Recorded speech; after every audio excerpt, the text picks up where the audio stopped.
മൗർ വ്ളോഗ്സിൻ്റെ പുതിയൊരു വീഡിയോയിലോട്ട് എല്ലാവർക്കും സ്വാഗതം. അപ്പോൾ വൈകിട്ട് ഒരു 5 മണിയൊക്കെ ആയിട്ടുണ്ട്. അമ്പുക്കുട്ടൻ നല്ല ഉറക്കമാണ്. അപ്പോൾ എന്തെങ്കിലും ഒരു സ്നാക്സ് എനിക്ക് ഉണ്ടാക്കണം. അപ്പോൾ ഞാൻ പഴംപൊരി ഉണ്ടാക്കാമെന്ന് വിചാരിച്ചേക്കണം. അച്ചുക്കുട്ടൻ കളിക്കാൻ പോകണേ, കളിയൊക്കെ കഴിഞ്ഞൊരു എനിക്ക് ചായ കൊടുക്കണം. അപ്പോൾ എന്തായാലും നമുക്ക് പഴംപൊരി ഉണ്ടാക്കണ വീഡിയോയിലോട്ട് പോയാലോ. അപ്പോൾ വീട്ടിലോട്ടോ.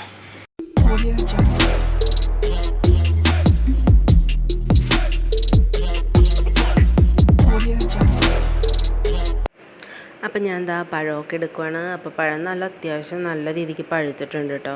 ചൂടായതുകൊണ്ടാന്ന് തോന്നുന്നു പെട്ടെന്ന് ഇപ്പോൾ പഴുക്കുന്നുണ്ട്. അങ്ങനെ പഴമൊക്കെ എടുത്ത് റെഡിയാക്കിയെല്ലാം വന്നപ്പോഴത്തേക്കും നമ്മുടെ അമ്പുക്കുട്ടൻ ഉണർന്നായിരുന്നു. പിന്നെ അമ്പുക്കുട്ടനെ ഞാൻ എന്താ കയ്യിൽ പിടിച്ചാണ്ട് ഓരോന്നും ചെയ്യുന്നത്. കുറച്ച് നേരം ഉറക്കത്തിൽ നിന്ന് എഴുന്നേറ്റ ആൾ കയ്യിലിരിക്കും, താഴോട്ട് നിൽക്കില്ല. അപ്പോൾ എന്തായാലും ഞാൻ എന്താ പഴമൊക്കെ ഇങ്ങനെ കട്ട് ചെയ്തൊക്കെ വെച്ചായിരുന്നു. പിന്നെ മൈദപ്പൊടിയും ഉപ്പും മഞ്ഞൾപ്പൊടിയും കുറച്ചെടുത്ത്, പിന്നെ ചില ആൾക്കാർ ഗോതമ്പൊടിയൊക്കെ എടുക്കാറുണ്ട്. ഞാൻ പക്ഷേ മൈദപ്പൊടി മാത്രമാണ് യൂസ് ചെയ്യുന്നത്.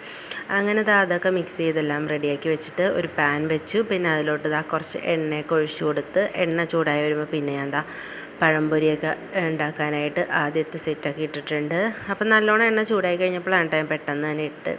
അപ്പോൾ എന്തായാലും അങ്ങനെ പെട്ടെന്ന് പഴംപൊരിയൊക്കെ റെഡി ആയിക്കൊണ്ടിരിക്കുന്നു. അപ്പോൾ ഇതിപ്പോൾ ഏകദേശം 5 മണിയൊക്കെ ആയിട്ടാണ്. എന്താണെന്ന് വെച്ചാൽ ഞാൻ അമ്പൂൻ്റെ ഉറക്കിക്കഴിഞ്ഞപ്പോൾ അമ്പൂൻ്റെ കൂടെ കുറച്ച് നേരം ഞാൻ കിടന്നായിരുന്നു. ഞാൻ ഉറങ്ങിയില്ലായിരുന്നു, കുറച്ച് നേരം കിടന്നായിരുന്നു. അപ്പോൾ അതുകൊണ്ട് തന്നെ എഴുന്നേറ്റപ്പോൾ ഇത്തിരി സമയം പോയി, ലേറ്റായി. പിന്നെ ഒരു സൈഡായി കഴിഞ്ഞപ്പോൾ ഞാൻ പിന്നെ മറിച്ചൊക്കെ ഇട്ട്. അപ്പോൾ അമ്പുക്കുട്ടൻ കയ്യിലിരിക്കുന്ന കാരണം ഒരു കൈ കൊണ്ടാണ് ഞാൻ ചെയ്യുന്നത്. അപ്പോൾ അതിൻ്റെതായ ഒരു ചെറിയൊരു മറിച്ചിടാനായിട്ടുള്ളൊരു ബുദ്ധിമുട്ടുണ്ടായിരുന്നു കേട്ടോ. പിന്നെ ഞാൻ അമ്പൂനെ താഴത്തൊക്കെ അവിടെ ഇരുത്തി. പിന്നെ ലാസ്റ്റ് ഞാൻ മറിച്ചൊക്കെ ഇട്ട്. അമ്പു അച്ഛനും ഉറങ്ങണ ടൈമും കൂടി ആയതുകൊണ്ട് ഒറ്റക്കായതുകൊണ്ട് ആൾക്ക് ചേട്ടനുണ്ടായിരുന്നെങ്കിൽ ഇരുന്നാനെ. അച്ഛൻ അപ്പോൾ കളിക്കാൻ പോയേക്കാണല്ലോ, അതുകൊണ്ട് പിന്നെ ആൾ ഒറ്റക്കായതുകൊണ്ടാണ് കേട്ടോ കൂടുതൽ എൻ്റെ കയ്യിൽ തന്നെ ഇരുന്നത്. അപ്പോൾ എന്തായാലും അച്ചിക്കുട്ടിന് വെക്കേഷനൊക്കെ ആയതുകൊണ്ട് ആ ടൈമിൽ എന്തെങ്കിലുമൊക്കെ സ്നാക്സൊക്കെ ഇങ്ങനെ ഉണ്ടാക്കി കൊടുക്കുക. ആദ്യമൊക്കെ എനിക്ക് ഉണ്ടാക്കി കൊടുക്കാൻ പറ്റുമായിരുന്നു, ടൈം കുഴപ്പമില്ലായിരുന്നു. പക്ഷേ ഇപ്പം അങ്ങനെ പറ്റുന്നില്ല. അപ്പോൾ എന്തായാലും ഇപ്പം ഇനി വെക്കേഷനൊക്കെ തീരാൻ പോവല്ലേ. അങ്ങനെ ആദ്യത്തെ സെറ്റ് ആയിട്ടുണ്ട്. അപ്പോൾ ഞാൻ അത് എടുത്ത് വേറൊരു പാത്രത്തിലോട്ടാക്കി. പിന്നെ അങ്ങനെ ഞാൻ രണ്ടാമത്തെ സെറ്റും കൂടി ഇട്ട്. ഇതിപ്പോൾ നാടൻ പഴമാണ് ഞങ്ങൾക്ക്. അപ്പോൾ അപ്പുറത്തെ വീട്ടിൽ ആൻറ്റി തന്നതാണ്. അപ്പോൾ ഇത് അത്യാവശ്യം നല്ല രീതിക്ക് ഇങ്ങനെ പെട്ടെന്ന് പഴുത്ത് ഇതായി. അപ്പോൾ ഞാനത് പിന്നെ വെറുതെ ഇനി പുഴുങ്ങിയാലൊന്നും കഴിക്കില്ല. അപ്പോൾ എന്തായാലും പഴംപൊരി ആയിട്ട് ഉണ്ടാക്കാമെന്ന് വെച്ചാൽ അങ്ങനെ ഉണ്ടാക്കുമ്പോൾ എല്ലാവരും കഴിക്കും.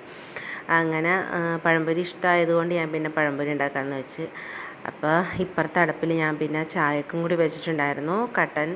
അത് ഇപ്പോൾ വെള്ളമൊക്കെ തിളച്ച് ഞാൻ പിന്നെ ചായപ്പൊടിയൊക്കെ ഇട്ട്. അപ്പോൾ അങ്ങനെ വൈകിട്ട് ഇന്ന് ചായക്ക് പഴംപൊരിയും ചായയൊക്കെ ഞങ്ങളിനി എല്ലാം റെഡിയായി കഴിഞ്ഞപ്പോൾ പിന്നെ കുടിക്കാനായിട്ട് പോവുകയാണ്. അങ്ങനെ ലാസ്റ്റത്തും കൂടി ആയിട്ടാണ്. പിന്നെ അതൊക്കെ ഞങ്ങളെടുത്ത് ചായയൊക്കെ കുടിച്ചുകൊണ്ടിരുന്ന് ചായയൊക്കെ കുടിച്ച് കഴിഞ്ഞപ്പോൾ ഇത് ഞങ്ങളുടെ തൊട്ടപ്പുറത്തെ വീട്ടിലെ പൂച്ചയാണ് കേട്ടോ.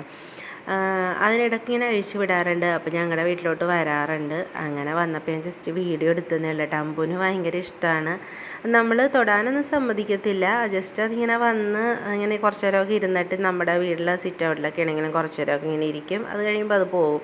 അപ്പോൾ അമ്പുക്കുട്ടന് ഇതിനെ എന്തായാലും വരുമ്പോൾ അതിനെ കണ്ടുകൊണ്ടിരിക്കാൻ ഭയങ്കര ഇഷ്ടമാണ്. അപ്പോൾ ഞാൻ പിന്നെ അമ്പൂനെയും കൂടി കയ്യിലെടുത്ത് അത് ഇങ്ങനെ കാണിച്ചുകൊണ്ടിരിക്കുമായിരുന്നു. അപ്പോൾ ഞങ്ങൾ വീഡിയോ എടുക്കണുണ്ടപ്പോൾ അത് പിന്നെ പോകാൻ തുടങ്ങിയിട്ടാണ്. അത് പിന്നെ പോണ കണ്ടപ്പോൾ ഞാൻ പിന്നെ ജസ്റ്റ് മാറിക്കൊടുത്ത പാവം പേടിക്കണ്ടെന്ന് വെച്ചാൽ. അത് കഴിഞ്ഞപ്പോൾ ഞങ്ങളുടെ തിണ്ണയിലൊക്കെ കയറി കിടന്നു കേട്ടോ. അപ്പോൾ ഇത്രയുള്ള വീഡിയോസ് ഇഷ്ടപ്പെട്ടാൽ ലൈക്ക് ചെയ്യാനും സപ്പോർട്ട് ചെയ്യാനും മറന്നു പോകരുത്. കുഞ്ഞൊരു വീഡിയോ ആണ്. അപ്പോൾ ആദ്യമായിട്ട് കാണുന്ന ആൾക്കാരാണെങ്കിൽ ഒന്ന് സപ്പോർട്ട് ചെയ്യാൻ മറന്നു പോകരുത്. അപ്പോൾ എന്തായാലും മറ്റൊരു വീഡിയോ ആയിട്ട് കാണുന്നവരെ എല്ലാവർക്കും ബൈ.